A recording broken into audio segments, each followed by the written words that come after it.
मांग होती है कि हमें 4 व्हीलर मिल जाए, हमें मोटरसाइकिल मिल जाए, हमें कोई बहुमूल्य गहना मिल जाए। ऐसी जो दहेज प्रथा की मांग करता है उसका सबको मिलकर के प्रतिकार करना है, उसका विरोध करना है।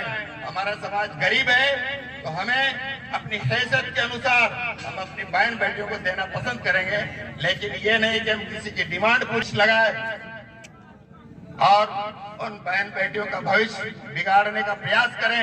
ऐसे लोगों को समाज कुछ न कुछ दंडित करने का प्रयास करे ताकि किसी भी माँ बहन बेटियों को ऐसे घटनाओं से गुजरना नहीं पड़े। उनकी मानसिक स्थिति किस प्रकार से पीड़ित हो जाती है, परिवार किस प्रकार से दुखी हो जाता है, और ऐसे ही व्यक्ति आकर के फिर कहते हैं मैं तो समाज सेवक हूँ, तो ये ऐसा नहीं चलेगा। इसलिए महापंचायत में आप सबके सहयोग से मिलकर के हम ये निर्णय लेना चाहेंगे कि दहेज प्रथा को हम बिल्कुल समाज में समाप्त कर देना चाहेंगे। क्या इस बात का आप सब लोग समर्थन करते हैं कि समाप्त होना चाहिए कि नहीं होना चाहिए?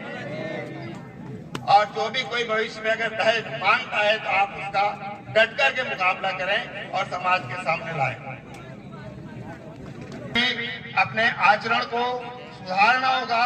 हम इस प्रकार के कोई कार्य नहीं करें जो हमारे समाज को आ जाए और हमें नीचा देखना पड़े। इसके लिए सभी अपने अपने आप को एक अच्छा नागरिक, समाज का एक अच्छा व्यक्ति साबित करें ताकि समाज पे कोई अंगुली नहीं उठा सके।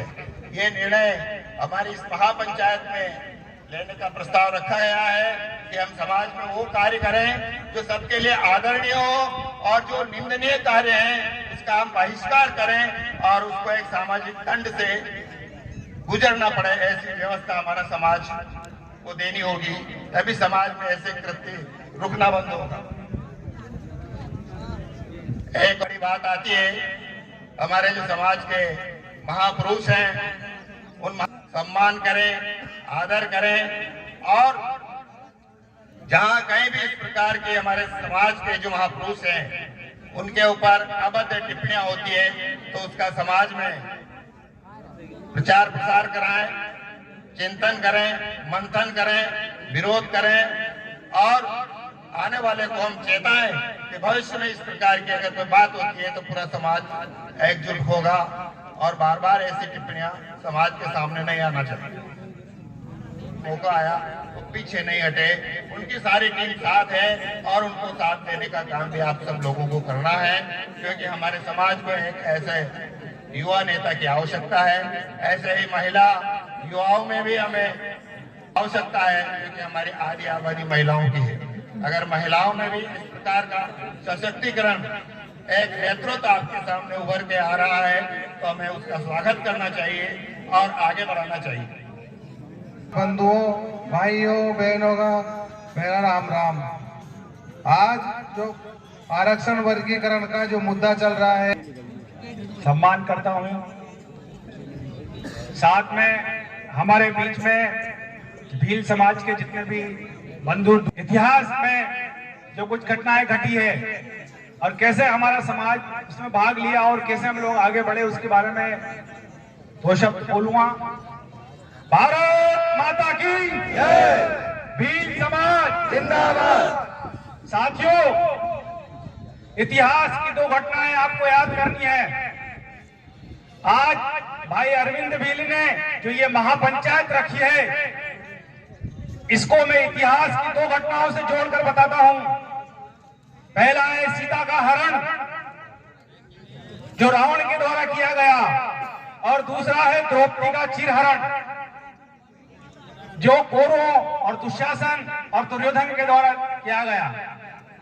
आज आप लोगों को इस महापंचायत में बुलाने का मकसद इतिहास की इन दो घटनाओं से मैं जोड़ रहा हूं।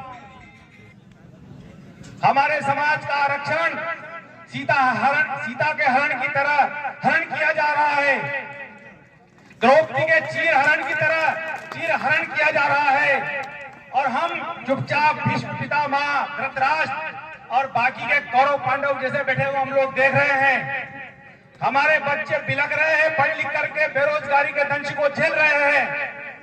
मैं आपको बताना चाहता हूं, अगर आप लोगों ने अपनी भूमिका नहीं निभाई तो जिस प्रकार से महाभारत में द्रौपदी के चीरहरण के समय बैठे हुए लोगों को आज उनको कलंक के रूप में याद किया जाता है, ऐसे ही आप लोगों को भी याद किया जाएगा।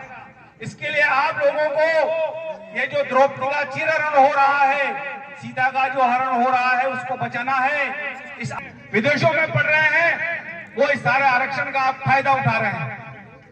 तो आप जहां भी जाएं, गांव में कहीं भी जाएं, भले आप पंच है, सरपंच है, विद्यार्थी हैं, आप प्रधान है, प्रमुख है, कुछ भी है, समाज की जो भी हिस्सा है, आप ये चर्चा आम जन तक आप पहुंचाएं कि हमारे आरक्षण को जो सीता के चीरहरण की तरह और द्रौपदी के हरण की जो सीता हरण की तरह हमारे आरक्षण को खाया जा रहा है, निगला जा रहा है, उसके लिए हम सब लोगों को गांव-गांव में, गली-गली में खड़ा होना पड़ेगा। इसके लिए बच्चों को तैयार करना पड़ेगा, नहीं तो हम लोग मूक दर्शक बन करके बैठे रहे हैं। आजादी के 47 साल हो चुके हैं, 50 साल हो चुके हैं, 70 साल हो चुके हैं, कई सरकारें आई गई, हम लोगों को लालीपाप दिया जाता है कि भाई आपको आरक्षण दिया जा रहा है, आपको नई सुविधाएं दी जा रही है, ये दिया जा रहा है। लेकिन भाइयों, आप किसी भी विभाग में चले जाइए, पुलिस में आपका कोई आदमी नहीं मिलेगा। कुछ भेजा रही है, अभी हम लोगों ने अभी जो वो सम्मान समारोह किया था, उसमें कुछ एएनएम, जीएनएम, कुछ अध्यापक बने। आज भी आपके जिले में कहीं भी आपको आरएएस, आईएएस नहीं मिलेगा। क्यों नहीं मिलेगा? क्योंकि हमें तो अंधेरे में रखा जा रहा है। तो नई जो पीढ़ी आ रही है, मैं कहना चाहता हूं कि जितना जोश है वो आप लोग दिखाएं। जैसे हमारे बीच में अरविंद भाई हनुमान बन के बैठा है, हमारे अध्यक्ष महोदय जामवंत की भूमिका निभा रहे हैं, कोई नल नील की भूमिका निभा रहा है। इसी प्रकार से आप सब लोगों को भी इस आरक्षण की आहुति में अपनी संविधान डालनी है, अपना योगदान देना है और हर एक व्यक्ति को अपनी भूमिका किसी न किसी रूप में निभानी है। आपको पता होगा, जब भगवान राम सेतु बना रहे थे, एक छोटी सी गिलहरी ने भी उसमें सहयोग दिया। वो समुद्र में जाती, गीली होती, फिर रेत पे लौटती, कुछ रेत के कण लाती और उस सेतु के ऊपर डालती, तो उसका भी नाम आज इतिहास में अमर है। तो हर व्यक्ति, हर बच्चा, हर नवयुवक, हर नवयुवती जो पढ़ा लिखा है, उसको ज्यादा भूमिका निभाने की आवश्यकता है। हम हमारा आरक्षण लेके रहेंगे। मैं आपके साथ बोलूंगा, आपको ये बोलना है, हम हमारा आरक्षण लेके रहेंगे, हम हमारा आरक्षण लेके रहेंगे। अब उसमें बंटवारा करने के लिए 6% हमको मिलना चाहिए, आबादी के हिसाब से हमें आरक्षण मिलना चाहिए। इस बात की महापंचायत है ये। तो हम लोगों को इस बात को गांव-गांव, गली-गली में पहुंचाना है और हमारा आरक्षण अपन लोगों को लेके रहना है। हर व्यक्ति को जामवंत, हनुमान, अंगद, नल की भूमिका निभानी है और ये जो सीता हरण हो रहा है, द्रौपदी का हरण हो रहा है, इसे रोकना है। जय हिंद, जय भारत, धन्यवाद। आज की महापंचायत में पधारे हमारे बीच मैं शायद ये नोट कर रहा हूँ कि यहाँ से जो बोला जा रहा है या तो आपके काम का नहीं है या फिर आपकी समझ से ऊपर है। भगवान राम ने भी अगर अपना कदम निकाला था, किसके लिए निकाला था? समाज के लिए, समाज का जो वंचित वर्ग था उसके लिए निकाला था। जब घटनाक्रम आगे बढ़ा, मैं आपसे अंतिम बात पर समर्थन चाहूंगा, ध्यान से सुने। भगवान राम जब वहां से आगे बढ़े चित्रकूट की ओर बढ़े, चित्रकूट में उन्होंने भरत मिलाप हुआ और वहां से कथा आगे बढ़ती है पंचवटी। पंचवटी में वो राक्षस आ जाता है, जैसे राक्षस हमारे पीछे भी पड़े हुए, भी बहुत सारे आपने देखा होगा, आए दिन घटनाएं सुनने को मिलती है। वो राक्षस आता है और माँ सीता का हरण करके ले जाता है। अब सोच, जय जय श्री राम, जय जय श्री राम। यदि भाई हमने साथ दिया, मैं आपके ऊपर एक शब्द और बोलूंगा, यदि भाई अरविंद को हमने साथ दिया, मैं गारंटी के साथ कह सकता हूं कि रावण जैसी असुरी शक्ति हार सकती है। ये सरकार क्या है, सरकार की जो परछाई है वो भी अपना फैसला मानने को तैयार हो जाएगी।